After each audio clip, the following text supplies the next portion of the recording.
নমস্কার, আমি তস্মিনা। নমস্কার, আমি ইন্দ্রাণী। শুরু করছি বিয়ন্ড পলিটিক্স। বিহারে শাহের ফাঁপা হুঙ্কার, জুমলাবাজি নয়, উত্তর দরকার। আমার না যত দিন যাচ্ছে বিরক্তি বাড়ছে। কেন রে, তোর আবার কি হলো? এই দেখো না, চারিদিকে কত গোলমাল, কত ঝামেলা, কিছুই ভালো লাগছে না। কেন, কি গোলমাল দেখেছিস? এই যে এসআইআর নিয়ে গোলমাল, এত মানুষ প্রাণ দেওয়ার মতো পদক্ষেপ নিচ্ছে, নেতারা রোজ ভয় দেখাচ্ছেন, এসব দেখেই তো বিরক্তি বাড়ছে। বিরক্তি বাড়া স্বাভাবিক, তবে তোর মুড আমি ভালো করে দিতে পারি। কেমন ভাবে? বিহারের খবর দিয়ে। বিহারের খবর? কি খবর গো? অমিত শাহ বিহারে গিয়েছিলেন ভোট প্রচারে, আবার অনুপ্রবেশকারী তত্ত্ব তুলে এনেছেন, ঘুষপেঠিয়ারদের তাড়াবে বলে হুঙ্কার ছেড়েছেন। অনুপ্রবেশকারী? বিহারে তো এসআইআর হলো, ধরা পড়লো কোন অনুপ্রবেশকারী? না, সেখানেই তো মজা। অমিত শাহ বলে যাচ্ছেন বটে, কিন্তু অনুপ্রবেশকারী কি করে আসছে, কোথায় যাচ্ছে, কিছুই আর বলতে পারছেন না, অথচ উনিই স্বরাষ্ট্রমন্ত্রী। তুমি আমাকে একটু বুঝিয়ে বলো তো খবরটা। তুই এই খবরটা দেখে নে, নিজেই সবটা বুঝতে পারবি। বিহার নির্বাচনের আগে ভোটার তালিকা সংশোধন নিয়ে নতুন বিতর্ক শুরু হয়েছে। কেন্দ্রীয় স্বরাষ্ট্রমন্ত্রী অমিত শাহ দাবি করেছেন, রাজ্যের ভোটার তালিকায় বহু অবৈধ অনুপ্রবেশকারী বা বিদেশি নাগরিকের নাম পাওয়া গেছে। তবে নির্বাচন কমিশন এখনও পর্যন্ত এই বিষয়ে কোনো নির্দিষ্ট সংখ্যা প্রকাশ করেনি। এসআইআর প্রক্রিয়া শেষ হওয়ার পর প্রায় ৪৭ লাখ ভোটারের নাম চূড়ান্ত তালিকা থেকে বাদ দেওয়া হয়েছে, কিন্তু কেন এই নামগুলি বাদ পড়েছে সে বিষয়ে কমিশন কোনো কারণ জানায়নি।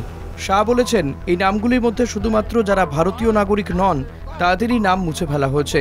৩০শে অক্টোবর নালন্দায় এক জনসভায় শাহ কংগ্রেস ও আরজেডির ভোটার অধিকারের যাত্রাকে ঘুষপেঠিয়া বাঁচাও যাত্রা বলে কটাক্ষ করেন। তিনি প্রশ্ন করেন, অবৈধ অনুপ্রবেশকারীদের কি বিহারের ভোটার তালিকা থেকে বাদ দেওয়া উচিত নয়? শাহ আরও বলেন, লালু প্রসাদ যাদব ও রাহুল গান্ধী এই অনুপ্রবেশকারীদের রক্ষা করতে চান, কিন্তু মোদী সরকার তাদের একে একে চিহ্নিত করে ফেরত পাঠাবে। বুধবার বেগুসরাইয়ের সভায়ও শাহ বলেন, লালু ও রাহুল বাংলাদেশের অনুপ্রবেশকারীদের রক্ষা করছেন। বিজেপি নেতৃত্বাধীন সরকার এলে বিহারের মাটি থেকে সব অনুপ্রবেশকারীকে তাড়িয়ে দেওয়া হবে।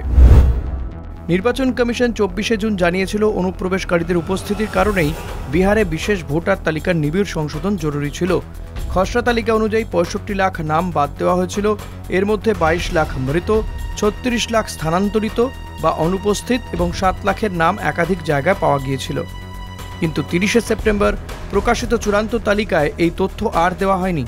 ৫ই অক্টোবর পাটনায় এক সাংবাদিক বৈঠকে প্রধান নির্বাচন কমিশনার জ্ঞানেশ কুমার বলেন, মৃত, বিদেশি, স্থানান্তরিত এবং একাধিক তালিকায় নাম থাকা ব্যক্তিদের নাম বাদ দেওয়া হয়েছে।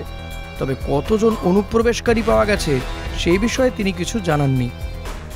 বিহারের ভোটার তালিকা নিয়ে অমিত শাহের মন্তব্যকে নিয়ে নানা সমালোচনা উঠেছে। অনেকেই বলছেন, স্বরাষ্ট্রমন্ত্রীর বক্তব্যে রাজনৈতিক লাভের চেষ্টা স্পষ্ট। নির্বাচন কমিশন যেখানে এখনও পর্যন্ত কোনো বিদেশি নাগরিকের সংখ্যা বা প্রমাণ প্রকাশ করতে পারেনি, সেখানে শাহ আগেভাগে ঘোষণা করেছেন যে যাদের নাম বাদ গেছে তারা ভারতীয় নন। এটি তথ্যভিত্তিক মন্তব্য নয়, বরং রাজনৈতিক লাভের জন্য প্রচার করার জুমলা। সমালোচকদের মতে, একজন কেন্দ্রীয় স্বরাষ্ট্রমন্ত্রীর দায়িত্ব হল নির্ভরযোগ্য তথ্য দেওয়া। এইভাবে নাগরিকত্বের মতো একটা সংবেদনশীল বিষয়কে রাজনৈতিক অস্ত্র হিসেবে ব্যবহার করা প্রশাসনিক নৈতিকতার পরিপন্থী। নিজের কথার দাম রাখতে পারছেন না স্বরাষ্ট্রমন্ত্রী? ভাব একবার, তিনি নাকি স্বরাষ্ট্রমন্ত্রী আর নিজেই কিছু জানেন না। আচ্ছা, নির্বাচন কমিশন কি কারণ নাগরিকত্ব ধরে টান মারতে পারে? না, পারে না। সুপ্রিম কোর্ট স্পষ্ট বলেছে, কমিশনের নাগরিকত্ব দেওয়ার বা কাড়ার অধিকার নেই। তাহলে কে পারে? স্বরাষ্ট্রমন্ত্রক পারে। স্বরাষ্ট্রমন্ত্রক একমাত্র নাগরিকত্ব নিয়ে সিদ্ধান্ত নিতে পারে। তাহলে অমিত শাহ কিছু করছেন না কেন? কারণ অমিত শাহ নিজেই কিছু জানেন না। এই সবই জুমলা। জুমলা? কেমন জুমলা? অনুপ্রবেশকারী বলে ধোঁয়া তুলছেন। আসল উদ্দেশ্য সংখ্যালঘু, দলিত, মহিলা ভোটার বাদ দেওয়া আর নিজেদের পছন্দ মতো ভুয়ো ভোটার ঢোকানো, তেমনটাই মনে করছে বিরোধীরা। কি বলছে বিরোধীরা? খবরটা আমাকে একটু ডিটেলসে দাও তো। খবরটা দেখ, তাহলেই ডিটেলসটা পেয়ে যাবি। বিহার ভোটার তালিকা বিতর্কে কংগ্রেসের তীব্র আক্রমণের মুখে পড়েছেন কেন্দ্রীয় স্বরাষ্ট্রমন্ত্রী অমিত শাহ। বৃহস্পতিবার শাহের বক্তব্যের পাল্টা প্রশ্ন ছুড়েছে কংগ্রেস। এসআইআর প্রক্রিয়ার মাধ্যমে অনুপ্রবেশকারী শনাক্ত করার কাজ কি আদৌ ভারতের নির্বাচন কমিশনের সাংবিধানিক দায়িত্ব? কংগ্রেস নেতা জয়রাম রমেশ এক্সে লিখেছেন, অমিত শাহ বারবার অনুপ্রবেশকারীদের ভোটার তালিকা থেকে বাদ দেওয়ার কথা বলেন, কিন্তু কতজন অনুপ্রবেশকারীকে সত্যি শনাক্ত বা বাদ দেওয়া হয়েছে বিহারের এসআইআর প্রক্রিয়ায় তা কি তিনি বলতে পারবেন? নাগরিকত্ব প্রমাণের জন্য কি কি নথি প্রয়োজন? অগস্ট 2025-এ সংসদে এই প্রশ্নের জবাবে কেন্দ্রীয় স্বরাষ্ট্র মন্ত্রক কোনো সদুত্তর দিতে পারেনি। রাজ্যসভা সদস্য সুদামা প্রসাদ নাগরিকত্ব প্রমাণের নথির তালিকা জানতে চাইলে প্রতিমন্ত্রী নিত্যানন্দ রায় জানান, নাগরিকত্ব নির্ধারণ হয় নাগরিকত্ব আইন 1955 অনুযায়ী জন্ম, বংশ, নিবন্ধন, স্বাভাবিকীকরণ বা ভূখণ্ডের অন্তর্ভুক্তির মাধ্যমে। অন্যদিকে বিহারের এসআইআর প্রক্রিয়ায় ভোটার তালিকা অন্তর্ভুক্তির জন্য 11টি নথি রাখা হলেও প্রাথমিকভাবে আধার, ভোটার আইডি বা রেশন কার্ডকে বৈধ হিসেবে ধরা হয়নি। সুপ্রিম কোর্টও বলেছে নাগরিকত্ব নির্ধারণের ক্ষমতা নির্বাচন কমিশনের নয়, স্বরাষ্ট্র মন্ত্রকের। তবু কমিশন বলছে তার ক্ষমতা আছে যাচাই করার। এই ঘটনা প্রবাহে স্পষ্ট মোদী সরকার এবং অমিত শাহ নাগরিকত্বের প্রশ্নে বিভ্রান্তি ও ভয় তৈরি করে ভোটের রাজনীতি করছেন। সাধারণ মানুষের ন্যায্য ভোটাধিকারই আজ তাদের হাতে বিপন্ন। তার মানে স্বরাষ্ট্রমন্ত্রী নিজেই ক্লুলেস? একেবারে ভোগাট্টা।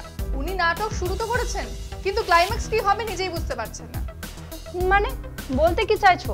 এই যে বাংলাদেশি অনুপ্রবেশকারী তত্ত্ব, বর্ডার পেরিয়ে ভোটার ঢোকার তত্ত্ব, এসব তো ফেল করে গেছে। কিভাবে ফেল করেছে?